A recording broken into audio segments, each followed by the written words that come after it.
આ સાહેબ છે, હું PCR માં મારી ગાડી ખેંચીને અહીંયા ચડાવી દીધી, હું પડી ગયો નીચે, મારા પગમાં પગ નથી, ચપ્પલ નથી, અને છતાં આ લોકો મને જેમ ફાવે એમ ધક્કો મારીને મારવા આવેલા, બરોબર, અને ઉપરથી દાદાગીરી કરીને મારી ગાડી ખેંચીને અહીંયા લાવે.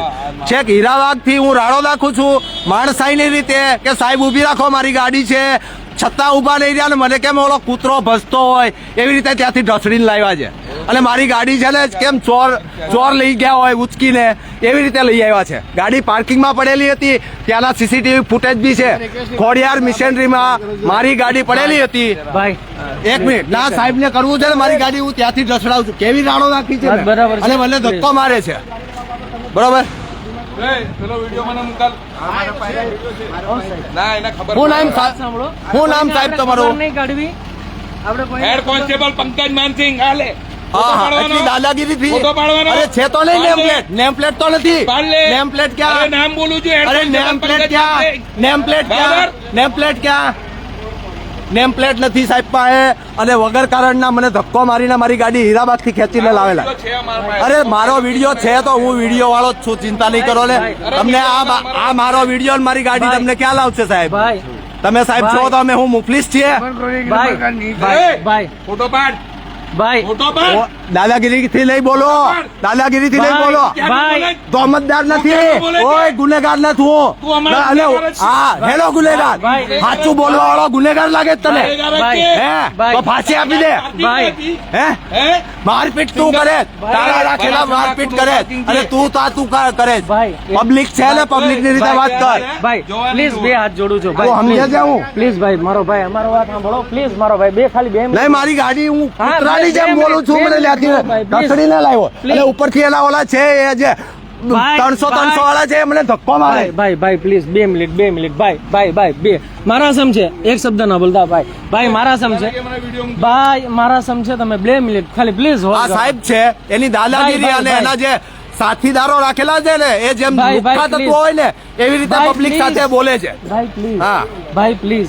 ભાઈ પ્લીઝ મારો ભાઈ, તમને મારા સમજે 2 મિનિટ ખાલી. દાદાગીરી કરે છે કે અંદર નાખી દો, ફાંસી આપી દે. ભાઈ પ્લીઝ, સાચું બોલવાની સજા ફાંસી હોય ને તો તું આપી દે. મારો ભાઈ પ્લીઝ મારો ભાઈ સમજે છે હું તું મને? લઈ જાઓ પ્લીઝ મારો ભાઈ. ઓલા દીપકભાઈ ને બધા બોલાવ્યા આવે છે હમણાં. અરે ના, એને ફિલ્મ જ કરવી છે તો કરાવીએ ને. આપણને આવી રીતે હેરાન કરે છે, આમ પબ્લિક ને કેમ હેરાન કરે? પબ્લિક ના ખીચ્ચા કાપે ચલાવ. આપણે કઈ નથી કરવું, પબ્લિક ના ખીચ્ચા કાપે. આ પ્રાઇવેટ, હા પબ્લિક ના ખીચ્ચા. નેમ પ્લેટ નથી, એના સાથીદારો જે છે ને આમ કેમ ચોર હોય, ચોરની ગાડી પડી હોય એવી રીતે ઉચકીને ચલાવે છે. अब कब भेजेगा भैया ये लाइव चल रहा है, भेजेगा नहीं, चल गया. ये लाइव चल रहा है, भेजेगा नहीं, भेज दिया जहाँ पहुंचना था वहाँ. अभी आ रहे. हाँ लाइव ही चल रहा है. અરે પબ્લિક ની ગાડી છે, તમે ત્યાં ઉભો છું, રાડો નાખું, કૂતરાની જેમ સમજે. પબ્લિક ને કૂતરા સમજતા હોય એવું કરે છે. પ્લીઝ ભાઈ પ્લીઝ સમજે.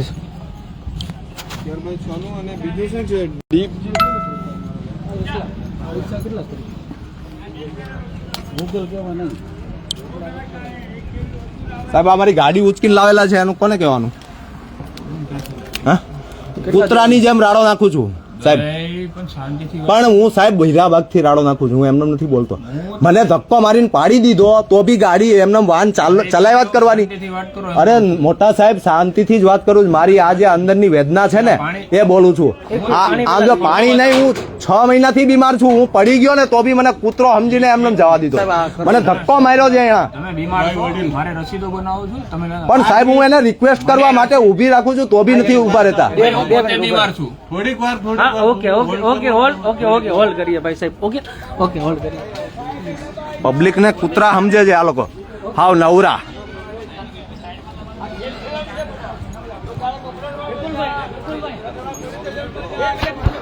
અરે યાર કેવી રીતે આપણે મને કેવી રીતે પાડી દીધો, બીજા પબ્લિક ની હું હાલત કરે છે આ લોકો. આ તો આપણી ઉપર જયારે થાય ને ત્યારે આપણને ખબર પડે. બોલતા નથી, બધાની જીભ કપાઈ ગઈ હોય ને એમ. કોઈને સાચું બોલવું નથી ને વિરોધ કરવો નથી. નહીં તો આ લોકોની હું હસિયત છે, આપણી ગાડી આપણા ખર્ચાની આપણા પૈસાની લઈને નીકળી જાય એટલે ચોરની જેમ. બિનવાર્ષિક ગાડી પડી હોય ને લઈ જાવ ને, લાટ ગાડીઓ પડી છે ગામમાં, હાલો હું બતાવું. હવે હોલ્ડ કરો 2 મિનિટ. એક ટ્રેન નહીં 10 ટ્રેન ભરાવું આવી જ રીતે ગાડીઓ ભરવી હોય તો. પબ્લિક ઊભું છે ને એની ગાડી લઈને જઈ હાથમાંથી લઈને જતા રહો એટલે હું સમજો તમે. ભાઈ 2 મિનિટ હવે ખાલી હોલ્ડ કરો.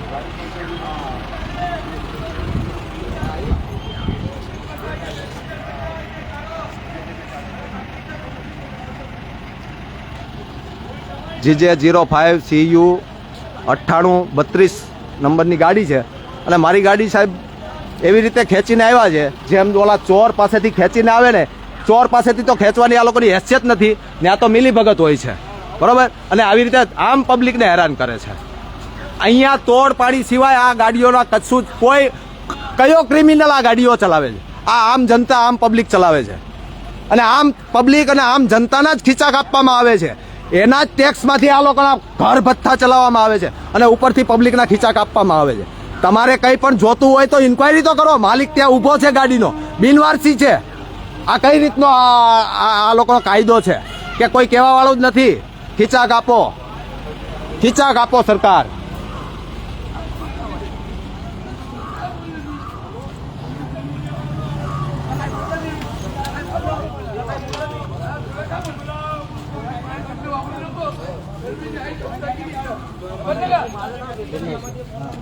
સાહેબ ગાડીનું કેમ થાય? ગાડીનું કેમ થાય? મારી ઓલી ગાડી લઈને આવ્યા છે એનું શું સોલ્યુશન છે? હે, હીરાબાગથી લઈને આ જે હું હીરાબાગથી અહીંયા લઈને આવ્યા છે. હા હા, હીરાબાગ P44 ના પિલોરની સામેથી ખોડિયાર મશીનરીમાંથી. અને ગાડી પાર્કિંગમાં એકદમ દુકાનની બાજુમાં નીચે પડેલી હતી અને ત્યાં 1000 ગાડી પડી છે. હજી તમે જો મારી સાથે આવો ને તો 1000 ગાડી પડી છે.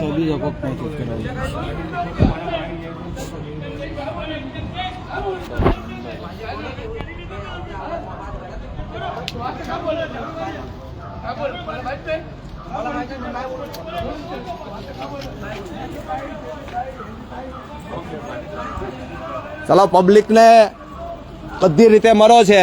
આના કરતા ખીચા કાપતા શીખી જાઓ, આ લોકોની જેમ લુખ્ખાગીરી કરતા શીખી જાઓ એટલે તમારી રિસ્પેક્ટ થશે પોલીસ સ્ટેશનમાં બધા સ્ટાફમાં. જ્યાં સુધી આમ પબ્લિક બનીને રહેશો ત્યાં સુધી દમન જ કરવામાં આવશે.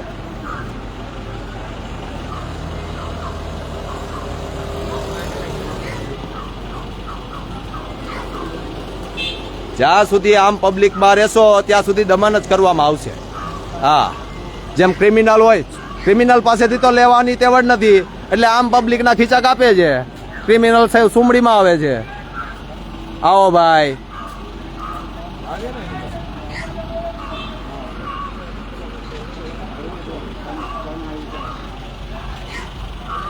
આ ગાડી છે ને,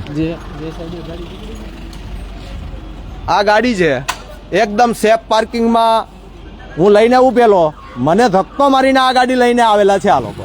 એટલે અમે હું ક્રિમિનલ છીએ અને ક્રિમિનલ હોય તો ત્યાં મારી સાથે સાહેબ કેમ વાત નહીં કરવા ઉભેલા? ઓલા 200 રૂપિયાના દાઢીવાળા છે મને ધક્કો મારીને ગાડી ખેંચીને અહીંયા આવે છે. એટલે આ લોકોની દાદાગીરી તો જુઓ. આ કઈ રીતનો આરટીઓ ન્યાય કાનૂન છે મને એ નથી સમજાતું.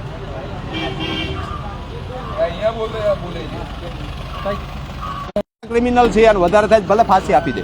સાચું બોલવાની કોઈ સજા હોય ને તો આપી દો મને. સાચું બોલ્યા જ.